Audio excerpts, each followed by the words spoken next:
Hello दोस्तों। आज हम पढ़ेंगे फिजियोलॉजी का बहुत important topic white blood cells. ये जो डब्ल्यूबीसी है वो थियोरी पॉइंट ऑफ व्यू और प्रैक्टिकल पॉइंट ऑफ व्यू दोनों में बहुत इम्पॉर्टेंट है, क्योंकि इसका एक सेपरेट प्रैक्टिकल भी आता है, डीएलसी, डिफरेंशियल ल्यूकोसाइट काउंट। अब वाइट ब्लड सेल्स के दो टाइप है, ग्रेन्युलोसाइट्स और एग्रेन्युलोसाइट्स। ग्रेन्युलोसाइट्स में आ जाएंगे हमारे न्यूट्रोफिल, इओसिनोफिल और बेसोफिल। इसको याद हम ऐसे रख सकते हैं कि एसिड इओसिनोफिल से, बेसिक बेसोफिल, न्यूट्रल न्यूट्रोफिल। पर ये नाम ऐसे ही नहीं पड़े, ये अब उसमें जो ग्रेन्यूल्स है वो इओसिनोफिल की ग्रेन्यूल्स बेसिक है। तो इसको स्टेन किससे करेंगे हम? एसिडिक से, एसिडिक डाई से। तो जो एसिडिक डाई से स्टेन होता है उसका नाम है इओसिनोफिल। बेसोफिल की ग्रेन्यूल्स एसिडिक है, तो वो स्टेन होगी बेसिक डाई से। जो बेसिक डाई से स्टेन होता है वो होगा बेसोफिल, और ये हमारा न्यूट्रल है तो ये हो जाएगा अपना न्यूट्रोफिल। और ए ग्रेन्युलोसाइट्स में दो टाइप्स है, लिम्फोसाइट्स और मोनोसाइट्स। लिम्फोसाइट्स में माइक्रोस्कोपिकली हमें दो ही दिखेंगे, लार्ज लिम्फोसाइट या फिर स्मॉल लिम्फोसाइट्स। और उसके टाइप्स भी है, B lymphocyte, T lymphocyte, natural killer cell. अब हम आगे बढ़ते हैं इंडिविजुअल सेल की तरफ। तो ये रहा हमारा न्यूट्रोफिल।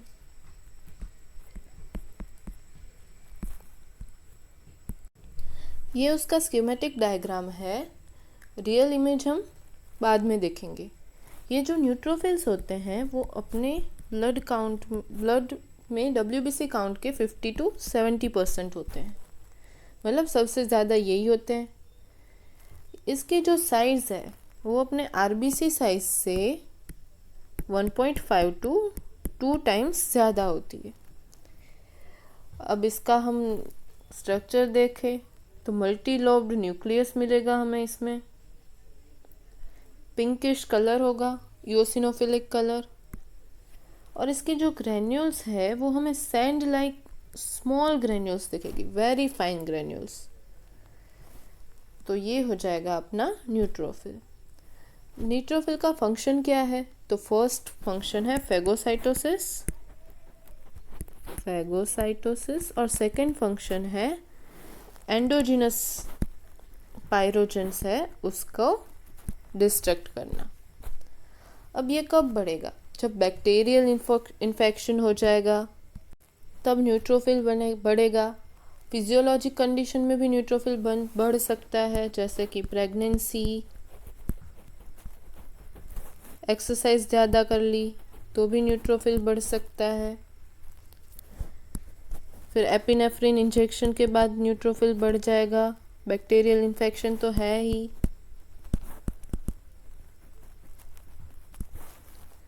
मेंस्ट्रुएशन, लैक्टेशन, हैमरेज, उस सब में हमारा न्यूट्रोफिल काउंट बढ़ जाएगा। अब न्यूट्रोफिल काउंट कम कब होगा? जब वायरल इन्फेक्शन हो जाएगा तो अपना न्यूट्रोफिल कम हो जाएगा।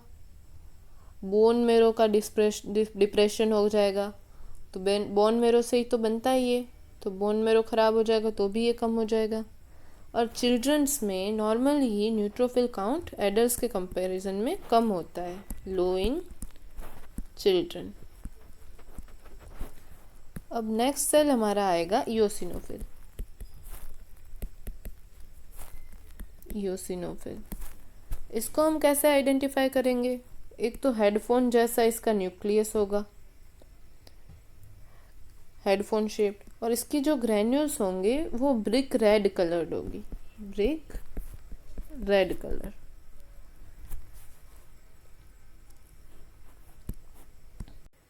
और ये न्यूट्रोफिल की ग्रेन्यूल्स है उसके हिसाब से लार्ज और कोर्स दिखाई देगी हमें।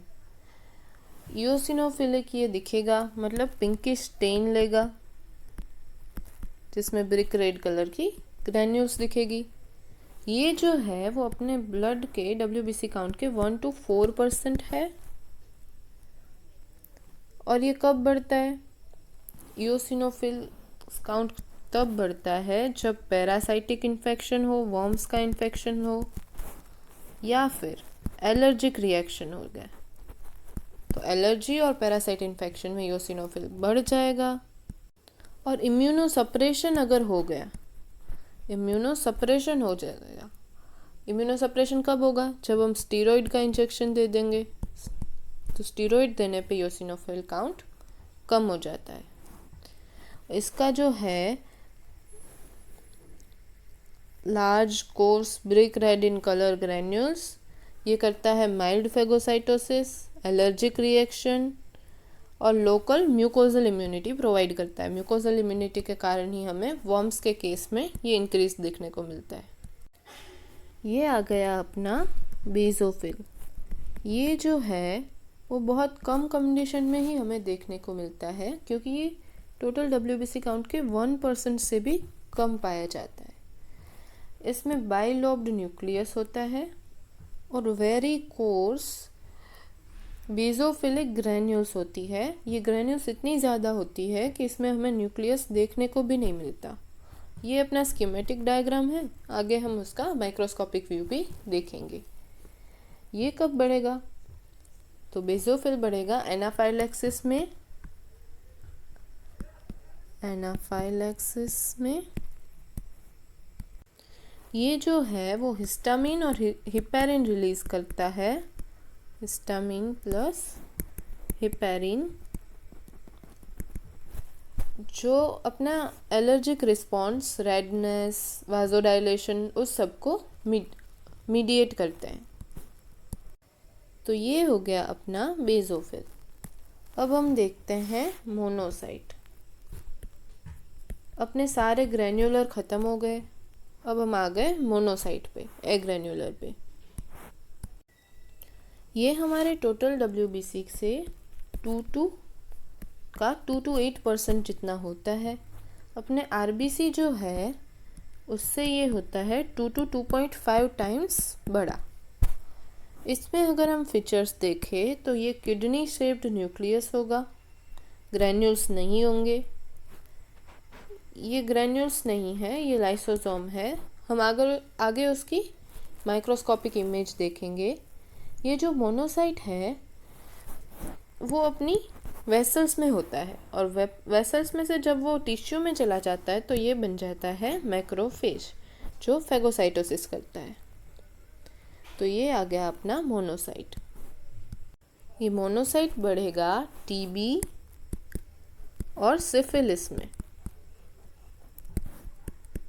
और कम कब होगा? जब बोन मैरो खराब हो जाएगा। तो bone marrow hypoplasia. Hypoplasia means less cellularity. अब ये आ गया अपना लिम्फोसाइट।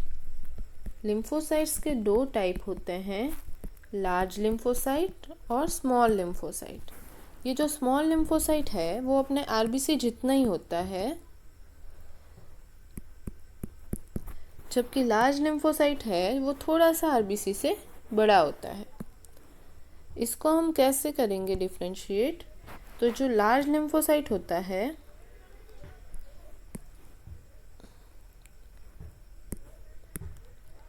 उसमें 90% न्यूक्लियस कवर करता है, और ये स्मॉल लिम्फोसाइट है उसमें न्यूक्लियस ही दिखता है, रिम बहुत छोटी सी साइटोप्लाज्मिक रिम दिखती है। ये हमें डिफ्रेंशिएट करने में हेल्प करेगा लार्ज लिम्फोसाइट और स्मॉल लिम्फोसाइट के बीच में। ये स्कीमेटिक डायग्राम है लिम्फोसाइट्स का। अब लिम्फोसाइट्स कब बढ़ते हैं? लिम्फोसाइट्स अपने बढ़ते हैं वायरल इन्फेक्शन में। वायरल इन्फेक्शन में लिम्फोसाइट बढ़ेंगे। चिल्ड्रन में जैसे कि न्यूट्रोफिल कम होता है, लिम्फोसाइट्स चिल्ड्रंस में ज़्यादा होता है। लिम्फोसाइट्स। क्रॉनिक अगर कोई इन्फेक्शन है तो उसमें भी लिम्फोसाइट्स बढ़ जाएंगे। अब लिम्फोसाइट कम कब हो गए? एक तो अपना common bone marrow depression, bone marrow hyperplasia, और एड्स में लिम्फोसाइट्स कम होते हैं, ये याद रखना है। एड्स जो है वो लिम्फोसाइट्स पे HIV वायरस लिम्फोसाइट्स में ग्रो करता है तो लिम्फोसाइट्स उसमें कम हो जाते हैं। तो ये आ गए अपने, ये हो गए neutrophil, eosinophil, basophil, monocyte, lymphocytes. अब देखते हैं इनकी माइक्रोस्कोपिक इमेज। तो ये हमारा न्यूट्रोफिल है, देखो मल्टी लोब्ड न्यूक्लियस दिख रहा है, फाइन सैंड लाइक ग्रैन्यूल्स दिख रही है। ये अपना इओसिनोफिल है, reddish brick red coloured granules दिख रही है। और इसका जो ये है वो बाइलोब्ड है, हेडफोन शेप्ड है।